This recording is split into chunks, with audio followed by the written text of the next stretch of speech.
東京裁判パール判事が今も愛される理由です。皆様こんにちは、宇治原実です。日本を元気に、日本人の美徳チャンネルです。東京裁判で死刑判決を受けた被告らが日本無罪論を唱えたパール判事の意見書に接し歌を残しています。文と読まれているのがパール判事の意見書のことです。ご紹介いたします。東条英機100年の後の世かどうぞ思いしに、今この文を目の当たりに見る。板垣清志郎、優れたる人の文見て思うかな。闇夜を照らす灯火のごと。木村平太郎、闇の夜を照らす光の文仰ぎ。心安けく行くぞ嬉しき。無念。この一時に尽きる被告らの思いをパール判事の意見書はかろうじて晴らしてくれました。東条英機が100年先には真実が明かされようとの思いの中、処刑の前にこの意見書を見て大いに慰めを得たことでしょう。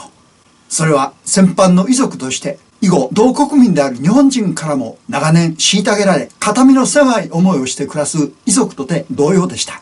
3つのポイントをお話しいたします。1つ目、パール判事と戦犯遺族とのエピソード。2つ目、パール判事の日本無罪論と著者田中正明氏のエピソード。3つ目、松井岩根大将と講和観論です。ここからはパール判事の日本無罪論、田中正明著、小学館からも引用させていただきます。1つ目、パール判事と戦犯遺族とのエピソードです。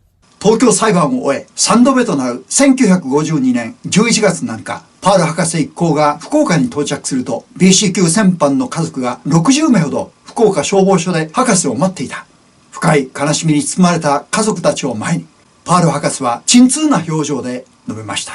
戦犯と言われるが決して犯罪者ではありません。全員無罪です。何も罪を犯したのではないのです。恥ずべきことは一つもありません。世界の人たちも戦争裁判が間違っていたことを少しずつ分かり始めたようです。しかし私は今さながら自分の無力を悲しみます。ただご同情申し上げるだけで私には何もできません。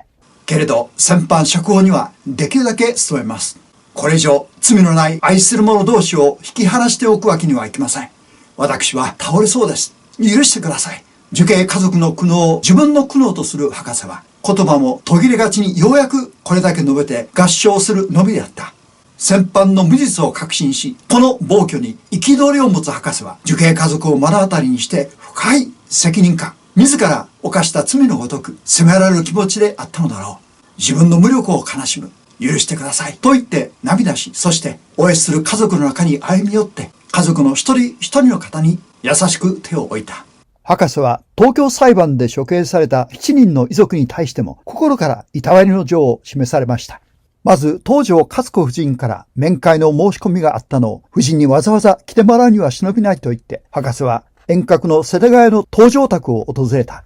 勝子夫人と2人の娘さん、3人のお孫さんに囲まれた博士は一人一人の孫を抱き上げ頬ずりしながら長時間勝子夫人を慰めた。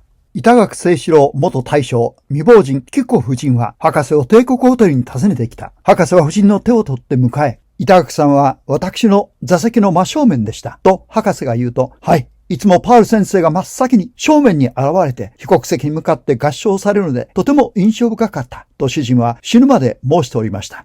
この夜、広田光輝元首相のお嬢さんと東郷重徳元外相の夫人が訪ねてきた。この時も博士は懇切に二人を慰めた。木村平太郎元大将の未亡人、カヌイ夫人は奈良ホテルに博士を訪ね、私ども7人の戦犯処刑家族の者は年2回23日の命日に集まってひそやかに慰め合うことを何よりの楽しみとして寂しい日を送っております。と言った。パール判事、今も愛される理由がお分かりいただけるのではないでしょうか。2つ目、パール判事の日本無罪論と著者田中正明氏のエピソード。1、出版費は占領軍はポツダム宣言に違反してとても厳しい言論統制を行っていました。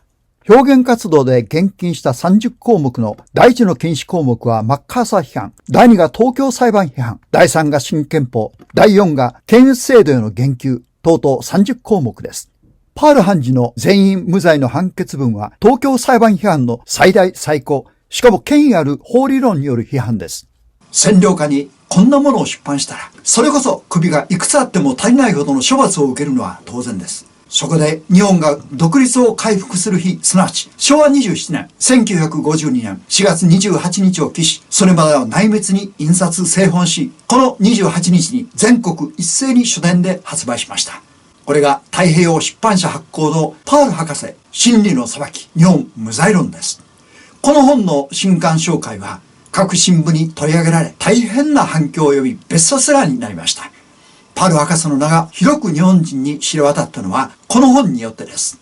危険を冒し、最も尽力したのがこの田中正明氏なのです。写真は水間正則著完結南京事件より引用させていただきました。2、田中正明氏と松井岩根大将の関わり。パール判事と田中正明氏を語るとき、東京裁判で永久戦犯として処刑された松井岩根大将との関係を抜きにしては理解できません。田中正明氏は昭和12年に松井岩根大将が南京戦略の中止派遣軍司令官になるまでは松井会長の秘書兼解放の編集長として働きました。この解放と言いますのは大アジア協会の機関紙大アジア主義の編集長に田中氏が抜擢され、会長には松井岩根、ホッケ人として近衛文麿、広田光輝などの政府要人でした。当時、松井岩根陸軍少将の切なる願いで、孫文の大アジア主義を基調とし、日中両国民の固い協力を柱に、全アジアの団結と解放を志すことを目指した大アジア協会が発足。松井少将は自他共に認める親中派の代表でした。今日の親中派とは意味が違います。松井大将は、孫文先生は日本なくして中国なし、中国なくして日本なし、日中の関係は切っても切れない関係だと言われました。孫文先生が唱えた大アジア主義の精神に立ち返れと語られました。3、南京事件と松井大将。松井岩根被告は南京の暴虐事件の責任だけで死刑に処せられました。訴因第1から54までは全部無罪で、第55のみが有罪であるとして公死刑となりました。パール判決は提出された証拠に基づいて次のように述べています。抜粋です。松井大将は南京攻略を前にして全軍に対し、南京は中国の首都である。この攻撃は世界的事件であるがゆえに、慎重に研究して日本の名誉を一層発揮し、中国民衆の信頼を増すようにせよ。写真は日本軍万歳と叫ぶ南京の避難民です。1937年12月17日は日本軍南京入城の日です。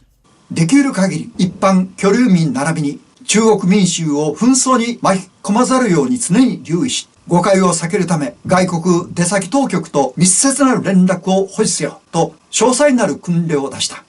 同時に南京城の攻略及び入城に関する注意事項が伝達された。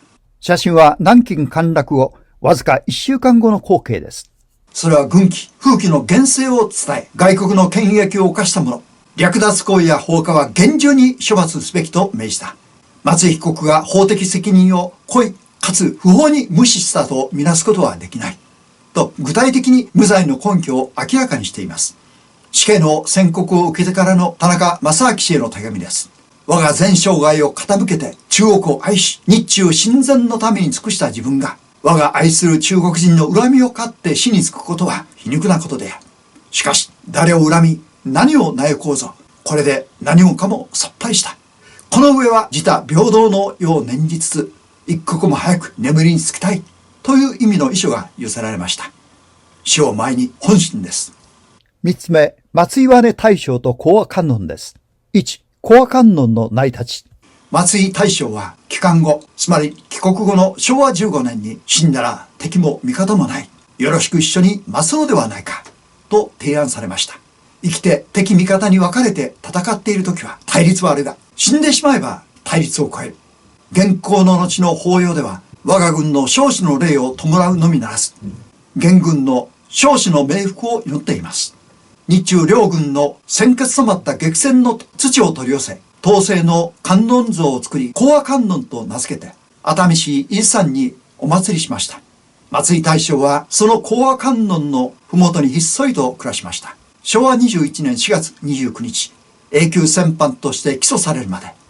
同志として、雨の日も風の日も 2km 以上の参道を観音堂のお参りと朝夕の読経を欠かさず修行僧のような生活を送りました。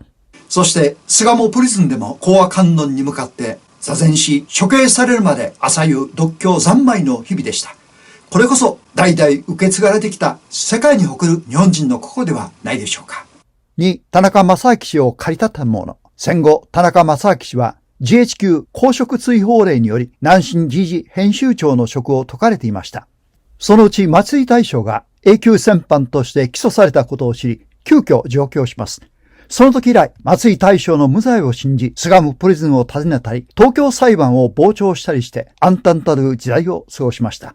昭和24年1月10日、松井大将の密葬の席で、田中氏は東京裁判弁護団副団長京瀬一郎と松井大将の弁護人伊藤教師の二人から、パール判事の無罪論を初めて聞かされたのです。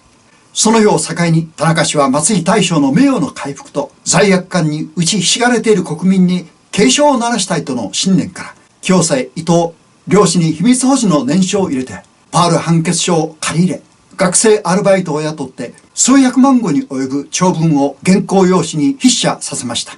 しかも、主権が回復するその日に出版するため、心血注いだのです。そのような関係で、パール博士と田中正明氏とは、親子のような強い絆で結ばれるようになりました。現代でもパール博士の日本無罪論は我が国の近現代史を研究する者にとって必読書になっています。3、今日も支えられるコア観音。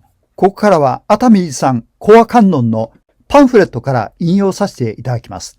分け隔てなしに入れ、道内の観音様の右には品事編日本戦没者霊、左には品事編中華戦没者霊と記された位牌が対等に祀られています。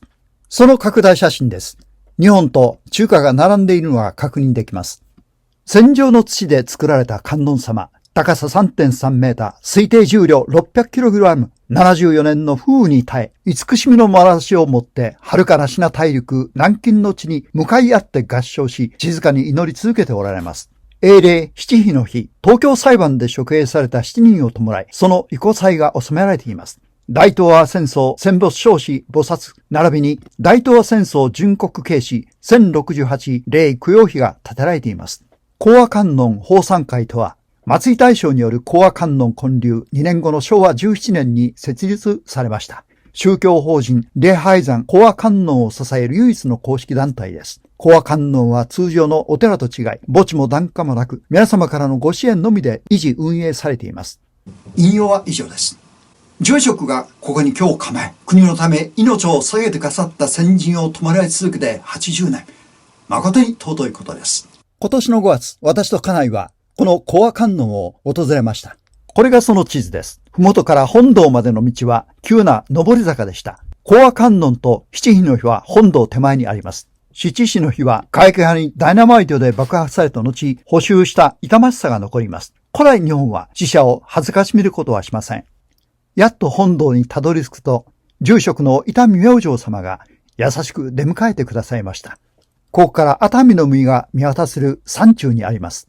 松井大将の街灯をはじめ貴重な品々を拝見し、詳しくご説明してくださいました。そこにはパール判事の写真があり、ご高齢のパール判事が2度もお参りされました。